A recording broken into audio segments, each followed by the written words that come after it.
Hello guys, welcome back our YouTube channel Ayesha Rawat में। और guys, आज जैसे कि मैं आपको दिखा रही हूँ, आज हम जो पढ़ेंगे वो होगा सिंधु घाटी की सभ्यता। तो इस टॉपिक के ऊपर आपकी समझ और मजबूत हो सके तो इसी के लिए मैंने ये जो वीडियो है सिर्फ सिंधु घाटी की सभ्यता के चुन कर टॉपिक लेके आई हूँ, जो आपके एग्ज़ाम की दृष्टि से काफ़ी महत्वपूर्ण हो जाते हैं। तो बिना टाइम गवाए हुए स्टार्ट करते हैं अपनी सिंधु घाटी की सभ्यता का जो टॉपिक है। बहुत ही इंपॉर्टेंट है हर एग्ज़ाम के नज़रिए से, चाहे आप 12th में हो, चाहे फिर आप 10th में हो, या फिर चाहे आप ग्रेजुएशन के लेवल पे हो। जब आप आगे किसी भी कॉम्पिटिटिव एग्ज़ाम वगैरह में भी जाते हो तो वहाँ पे भी आपको इस टॉपिक से आपको क्वेश्चन मिलता है। ये सबसे इम्पोर्टेंट है हमारे इतिहास में, भारत के इतिहास में, क्योंकि सबसे पुरानी जो सभ्यता है वो इंडिया की सिंधु घाटी की ही सभ्यता है। तो स्टार्ट करते हैं। इससे पहले गाइज मैंने जो है प्रागैतिहासिक काल का जो है टोटली टॉपिक जितने भी इम्पोर्टेंट क्वेश्चन आते हैं वो मैंने इससे पहले की जो वीडियो थी उसमें अपलोड कर दी है। अगर आप लोग चाहो तो प्रागैतिहासिक काल के वीडियो में अगर आपको कोई डाउट हो तो वो भी आप देख सकते हो। चलो स्टार्ट करते हैं। मैं बात करती हूँ सिंधु घाटी सभ्यता की। तो सिंधु घाटी सभ्यता आप बचपन से पढ़ते आ रहे हो, तो सिंधु घाटी की सभ्यता को ज़्यादा डिटेल में नहीं दूंगी, बस इतना बताऊंगी कि जो सिंधु नदी है, सिंधु नदी के आसपास के जितने भी एरिया में उस टाइम पे लोग बसे हुए थे और उस एरिया में उनका रहन सहन कैसा था, उसी पे जब रिसर्च वगैरह स्टार्ट हुई तो इस तरीके से हम लोगों को तो एक्चुअली पता नहीं है कि वो लोग कैसे थे, कहाँ के थे, क्या वो लोग अपने आप को बोलते थे। तो जो वैज्ञानिक होते हैं, जो पुरातत्ववाद होते हैं, जो खोज करते हैं, उन्होंने क्या किया, ज़्यादातर स्थानों का जो है वहाँ का ज़्यादातर जो सभ्यता होती है उस जगह का नाम क्या करते हैं, वो वहाँ की जगह के नाम पे रख देते। तो जैसे ये सभ्यता जो है हमें कहाँ पे मिली थी, सिंधु नदी के पास में मिली थी, इसीलिए जो है इस सभ्यता को हड़प्पा सभ्यता या फिर सिंधु घाटी की सभ्यता के नाम से भी जाना जाता है। इसकी खोज के लिए अगर हम देखें तो काफ़ी सारी चीज़ें इसमें आई हैं। आप देखोगे चार्ल्स मैसन ने सबसे पहले इस क्षेत्र में 1826 में दौरा किया था।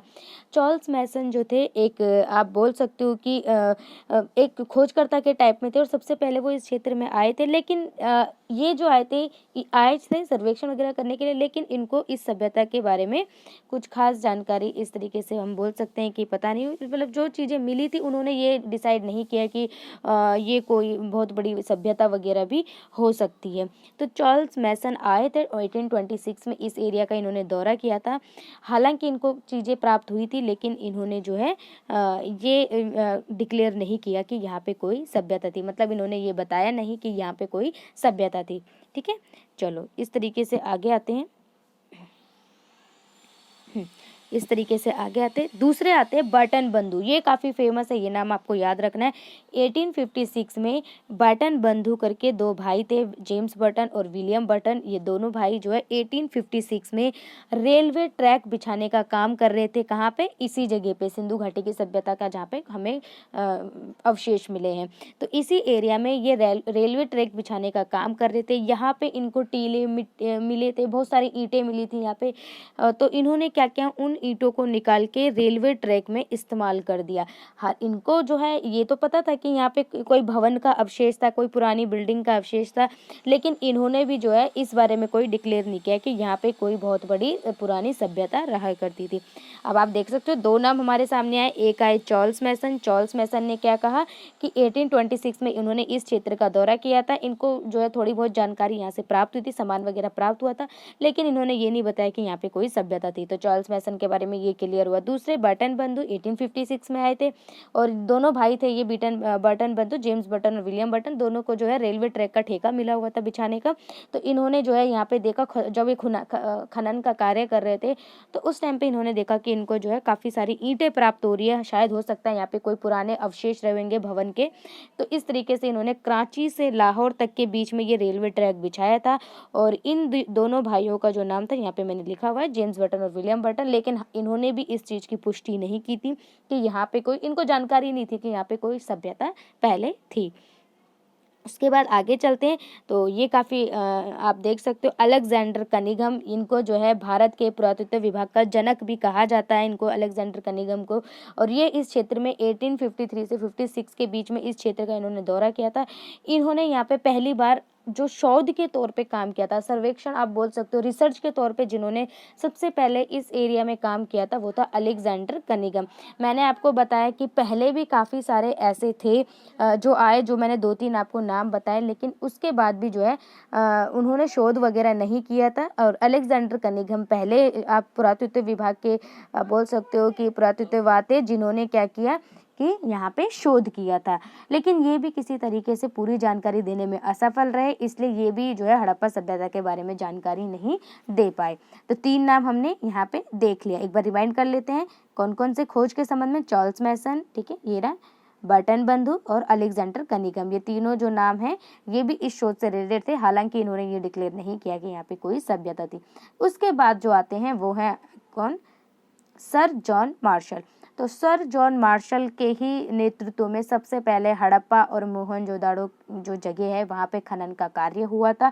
ये आपको पॉइंट ये भी याद रखना है कि सर जॉन मार्शल के नेतृत्व में जो है सबसे पहले पुरातत्व विभाग के उस टाइम पे ये 1921 में हेड थे। तो इन्हीं के कार्यकाल में दयाराम साहनी और रखलदास बनर्जी ने यहाँ पे खनन का कार्य किया था। और हड़प्पा सभ्यता की खोज का जो श्रेय है वो दयाराम साहनी जी को जाता है 1921 में, और रखलदास बनर्जी जी को मोहनजोदाड़ो की खोज का श्रेय जाता है। उन्होंने 1922 में रखलदास बनर्जी ने क्या किया था, मोहनजोदाड़ो की खोज की थी।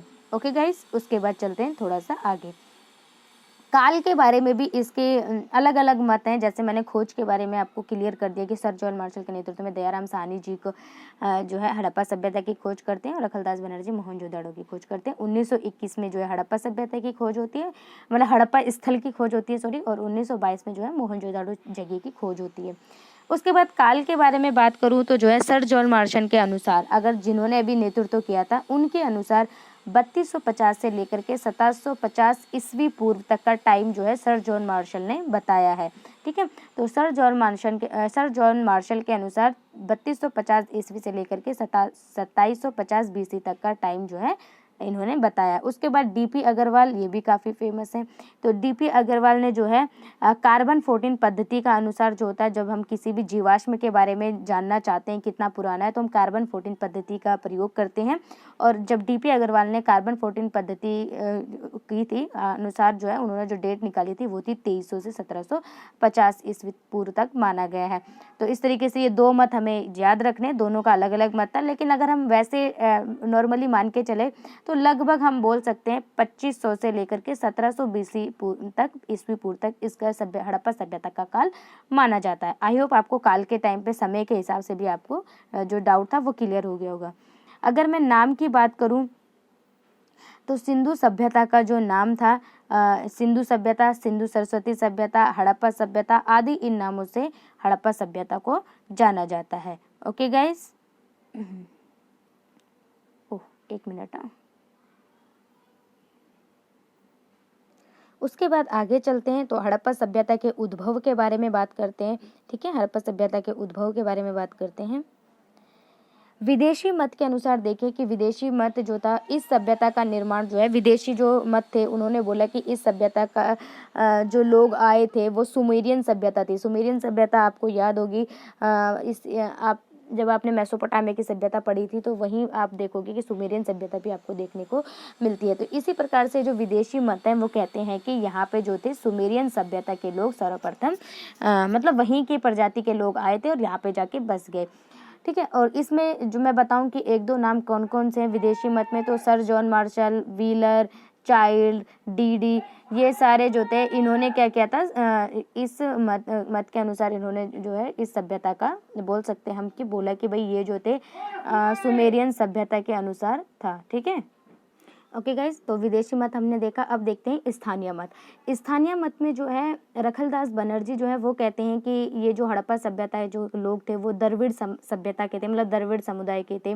इसी तरीके से जो है आर्य बताते हैं कि TCS चंद्र रामचंद्र लक्ष्मण दास, ये जो है ये बोलते हैं कि जो है ये जो हड़प्पा सभ्यता के लोग थे ये आर्य थे। तो मेन जो सबका जो सहमति है वो है द्रविड़ पे, कि हड़प्पा सभ्यता के लोग जो थे वो द्रविड़ थे, और रखलदास बनर्जी भी इस मत के थे। उसके बाद आगे चलते हैं तो विशेषता देखें कि हड़प्पा सभ्यता की क्या क्या विशेषता थी। तो ये आपने अच्छे से आज तक पढ़ी होगी। नगरीय सभ्यता थी एक तरीके से, इसीलिए इसको इतना वैल्यू दिया जाता है। कांस्य युगीन सभ्यता थी, मतलब कांस्य धातु का भी प्रयोग यहाँ पे किया जाता है। इसी सभ्यता को आदि ऐतिहासिक सभ्यता भी कहा जाता है, क्योंकि यहाँ से जो जानकारी मिली है, लिखित में तो मिली है लेकिन हम उनको पढ़ नहीं पाए, वहाँ की लिपि को हम पढ़ नहीं पाए, इसीलिए इस सभ्यता को आदि ऐतिहासिक सभ्यता भी कहा जाता है। उसके बाद इस सभ्यता को शांति प्रिय सभ्यता भी कहा जाता है, क्योंकि हमें यहाँ से युद्ध होने के कोई भी स्रोत नहीं मिले हैं कि जो पता चले कि जिससे कि ये सभ्यता के बीच में युद्ध भी हुआ करता था। ये इस सभ्यता में जो है व्यापार को प्रधानता दी गई थी, मतलब व्यापार मेन था। कृषि और पशुपालन का ये व्यापार करते थे। और राजनीतिक स्वरूप इनका अभी क्लियर नहीं है कि राजनीतिक मतभेद है भी। काफ़ी सारे जो विद्वान हैं उनको कईयों को लगता है कि यहाँ पे राजा का शासन होता था, कईयों को लगता है कि समुदाय के ही बीच से लोग मिलजुल कर काम करते थे। गणतंत्र टाइप का एक शासन था। दूसरा, यहाँ पे सांस्कृतिक आर्थिक क्रियाएं भी होती थी, जो हम अभी नेक्स्ट जो वीडियो लेके आऊँगी उसमें मैं आपको बताऊँगी। हड़प्पा सभ्यता की राजनीतिक, सांस्कृतिक और आर्थिक जो भी मेन पॉइंट है उनको मैं आपको बताऊँगी। उसके बाद में विस्तार की बात करूँ कि हड़प्पा सभ्यता का जो विस्तार था वो कहाँ से कहाँ तक था। तो भारत में सिंधु घाटी सभ्यता का विस्तार अगर देखें तो उत्तर पश्चिम क्षेत्र में थे। भारत को आप लेके जाओगे तो अगर आप देखोगे उत्तर पश्चिम का क्षेत्र, जम्मू कश्मीर, उत्तर प्रदेश, राजस्थान, गुजरात, ये वाला जो एरिया है, उस एरिया में जो है हमें हड़प्पा सभ्यता के अवशेष मिले हैं। लगभग हड़प्पा सभ्यता जो है वो 13 लाख वर्ग किलोमीटर तक फैली हुई थी। अगर मैं देखूँ तो ये देखो, मैंने यहाँ पे आपको दिखा रखा है कि नॉर्थ साइड में जो है हमें दिखा है कौन, मांदा। ठीक है, नॉर्थ साइड में क्या है, जम्मू कश्मीर में जो है मांदा नामक जगह पे क्या मिला है, हड़प्पा सभ्यता के अवशेष मिले हैं। वहीं अगर मैं बात करूँ पूर्व की साइड में तो उत्तर प्रदेश के जगह में आलमगीर पड़ता है। आलमगीर में हमें इसके लास्ट जो पूर्वी छोर है वो आलमगीर तक है। उत्तरी छोर जो है मांदा, और दक्षिणी छोर जो है वो है दाइमाबाद, जो कि महाराष्ट्र में पड़ता है। और सुतका डोर, ठीक है, सुतगढ़ डोर आप देखोगे तो ये बलूचिस्तान में पड़ता है, जो कि पाकिस्तान का एक हिस्सा है। तो इस तरीके से भारत में जो है इसका विस्तार इस टाइप से है। तो आपको एक बार मैं दोबारा से रिवाइज करवा देती हूँ।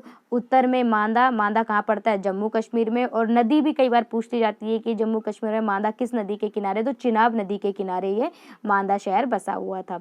ठीक है, आलमगीर में मिलता है, आलमगीर जो है उत्तर प्रदेश में पड़ता है और हिंडन नदी के हिंडन नदी के नज़दीक है, मतलब हिंडन नदी के किनारे है।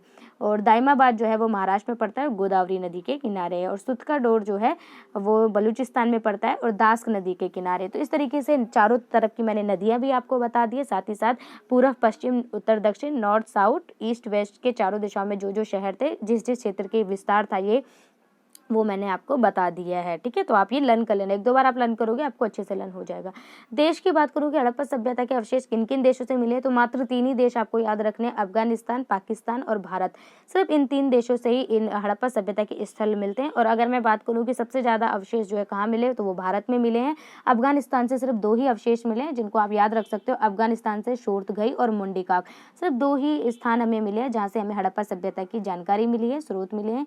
उसके बाद पाकिस्तान को मैंने कई प्रांतों में बांट रखा है जहाँ जहाँ से हमें अवशेष मिला। पहला पंजाब का प्रांत हड़प्पा सभ्यता का, पाकिस्तान का, इंडिया वाला पंजाब नहीं, पाकिस्तान का जो पंजाब था, वहाँ से हमें हड़प्पा सभ्यता की जो खोज हुई थी। तो जो पंजाब है, कई बार पूछा जाता है कि हड़प्पा जो स्थल है वो कौन सी नदी के किनारे, तो वो रावी नदी के किनारे। और कौन से शहर में है, तो वो पंजाब शहर प्रांत में। ठीक है, तो पाकिस्तान का जो पंजाब प्रांत है वहाँ पे हड़प्पा जो नामक जगह है, वहाँ से हमें इस सभ्यता के बारे में जानकारी मिलती है। और हड़प्पा जो है रावी नदी के किनारे बसा हुआ है।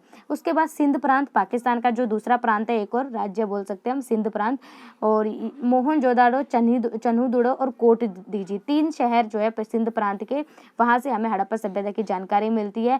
सिंध नदी जैसे ये बह रही है, इस सिंध नदी के आप देखोगे तो एक तट इधर साइड जो है आपको मोहनजोदाड़ो शहर मिलेगा राइट साइड, और एक जो है लेफ्ट साइड जो है आपको क्या मिलेगा, चन्हुदुड़ो बसा हुआ मिलेगा। तो इस तरीके से आप याद रख सकते हो कि सिंधु में भी जो है आप देखोगे, सिंधु शहर में भी कि आपको क्या है, जो चन्हुदड़ो, मोहनजोदाड़ो, कोटदीजी, इस तरीके से तीनों ऑप्शन आपको दिखाई देते हैं। और सिंध नदी के तट पे राइट साइड हम देखें दाईं की तरफ तो मोहनजोदाड़ो बसा हुआ था, और लेफ्ट साइड जो है चन्हुदड़ो बसा हुआ था, और कोटदीजी यहाँ से एक और मिला। उसके बाद हम आगे चलते हैं, और जिसमें आप देख सकते हो कि यहाँ पे दिखा रखा है बलूचिस्तान, पाकिस्तान का एक और प्रांत है जिसका नाम हम बोल सकते हैं कि क्या है, बलूचिस्तान है। बलूचिस्तान में जो है आप देख सकते हो सुतका डोर, डाबरकोट और बालाकोट। तो बलूचिस्तान से 3 जगह हमें मिली है जहाँ से हमें हड़प्पा सभ्यता के अवशेष की जानकारी मिलती है, सुत्कारदोट, डाबरकोट और बालाकोट।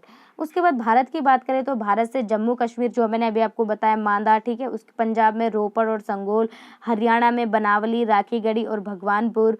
इस तरीके से आप याद कर लेना, जैसे हरियाणा में राखी, बनवाली आप याद रख सकते हो कि राखी और भगवानपुर और बनावली, ये जो क्षेत्र है ये हरियाणा से, यहाँ से जानकारी मिली है। बनावली से जो है हमें मिट्टी का खिलौना भी मिला है और बैलगाड़ी के साक्ष्य भी मिले हैं, ये भी याद रखना है। हरियाणा के बनावली से हमें मिट्टी का खिलौना एंड बैलगाड़ी के साक्ष्य भी मिले हैं। राखीगढ़ी जो है वर्तमान में सबसे बड़ा स्थल है, आप ये याद रखना। राखीगढ़ी जो है पूरे हड़प्पा सभ्यता में मोहनजोदाड़ो है, लेकिन अगर भारत का पूछा जाता है कि भारत में सबसे बड़ा स्थल कौन सा खोजा गया है तो वो है आपका राखीगढ़ी। लेकिन अगर पूरे सभ्यता का पूछा जाए, हड़प्पा सभ्यता का, तो मोहनजोदाड़ो था। कई बार एग्जाम में कंफ्यूजन करने के लिए भारत का भी पूछ देते, तो खाली भारत का जो था वो था राखीगढ़ी। उसके बाद राजस्थान की बात करते तो राजस्थान से हमें कालीबंगा नामक स्थान पे जो है काली चूड़ियाँ और जुते हुए खेतों के साक्ष्य मिले हुए। तो कालीबंगा से काली चूड़ियाँ व जुते हुए खेतों के साक्ष्य मिले। साथ ही साथ अग्निकुंड की भी जानकारी हमें कालीबंगा से मिलती है। कई बार कालीबंगा के खोजकर्ता पूछ लिए जाते हैं, तो कालीबंगा के जो खोजकर्ता हैं वो है लाल एवं थापड़। तो याद रख सकते हो, लाल चूड़ियाँ कालीबंगा से मिली है। कालीबंगा गए, लाल चूड़ियाँ लेके आए, लाल चूड़ियाँ, तो लाल थापड़ है काली चूड़ियाँ, और कालीबंगा से राजस्थान में कालीबंगा से हमें जानकारी मिलती है। उत्तर प्रदेश में बोले तो उत्तर प्रदेश में आलमगीर, जो मैंने बताया अभी कि सबसे पूर्वी साइड, संगोली और बड़गांव, यहाँ से हमें जो है जानकारी मिलती है हड़प्पा सभ्यता के बारे में। महाराष्ट्र में दाइमाबाद, गोदावरी नदी के किनारे, वहाँ से हमें जानकारी मिलती है। सबसे ज़्यादा स्थल जो है वो आपके गुजरात से मिले हैं। गुजरात का लोथल हो गया। लोथल सिंधु घाटी का बंदरगाह के रूप में भी जाना जाता है। कई बार क्वेश्चन 1 नंबर पे बोल देते हैं कि सिंधु घाटी की सभ्यता के बंदरगाह के रूप में कौन से शहर को जाना जाता है, तो लोथल को जाना जाता है। लोथल कहाँ है? गुजरात में है।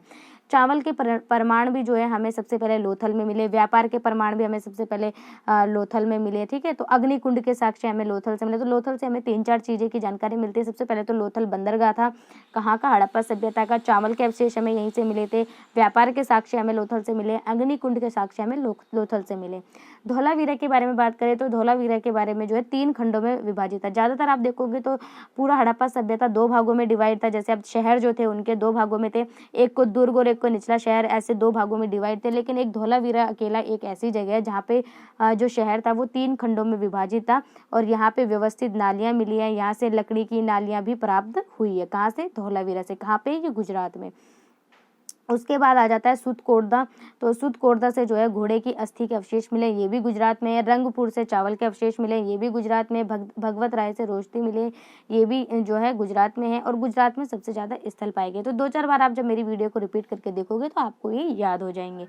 उसके बाद आते हैं नगर नियोजन के बारे में देखते हैं। तो नगर नियोजन जो है इसी वजह से इस सभ्यता को जो है हम बोल सकते हैं कि शहरी सभ्यता भी कहा जाता है, क्योंकि पानी के निकास की व्यवस्था काफ़ी अच्छे से की गई थी। एग्जिट जो है पानी का काफ़ी अच्छे से किया गया था। यह ग्रिड पद्धति पर आधारित था, जो आपने कई बार पढ़ा हुआ है बुक में। शहर 2 भागों में बटे हुए थे, पूर्वी और पश्चिमी नगर के रूप में, जिनको नाम भी दिया गया था, ठीक है। लेकिन अभी मैंने बताया कि एक जगह ऐसी थी जहाँ पे हमने देखा कि शहर 3 भागों में थे। कौन सा था वो? धौलावीरा। तो याद रखना, गुजरात का धौलावीरा। कच्ची व पक्की ईंटें दोनों प्रकार के यहाँ से प्राप्त हुए हैं, और ये सभी एक ही अनुपात में प्राप्त हुए हैं, 4:1, ठीक है। तो इस तरीके से आप याद रख सकते हो कि 4 आपकी लंबाई, 2 आपकी चौड़ाई, 1 ऊंचाई। तो इस तरीके से ये आप याद रख सकते हो। दरवाजा मुख्य सड़क की ओर न खुलकर अंदर की ओर खुलते थे। कुएं और नालियां भी हमें यहाँ से मिली हैं। शौचालय के अवशेष भी मिले हैं। विशाल स्नानागार भी मिले हैं। सामूहिक अन्न भंडार भी हमें यहाँ से मिले हैं। तो ये हमें नगर नियोजन के बारे में जानकारी मिली है। तो इस तरीके से यहाँ पे जो है वीडियो काफ़ी लंबी हो जाएगी। इसका जो बाकी का जो पार्ट है, राजनीतिक, आर्थिक विस्तार, और इन जगहों को मैं जो जितनी भी जगह मैंने बताई है इनको मैं एक चार्ट में भी आप लोगों के लिए लेके आऊँगी, तो वो नेक्स्ट पार्ट में लेके आऊँगी। तब तक आप इस वीडियो के नोट्स बनाइए अच्छे से। जो चीज़ें मैंने आपको बताई है वो नोट डाउन कीजिए, और उनको 2-4 बार रिविज़न कीजिए, रिवाइज़ कीजिए, आपको याद हो जाएंगे। अगर वीडियो पसंद आई हो तो लाइक कीजिए, दोस्तों के साथ शेयर कीजिए, और चैनल को सब्सक्राइब कीजिए। कोई भी अगर डाउट हो तो वो आप पूछ सकते हो कमेंट में। ओके, तो मिलती हूँ नेक्स्ट वीडियो में, तब तक के लिए बाय बाय।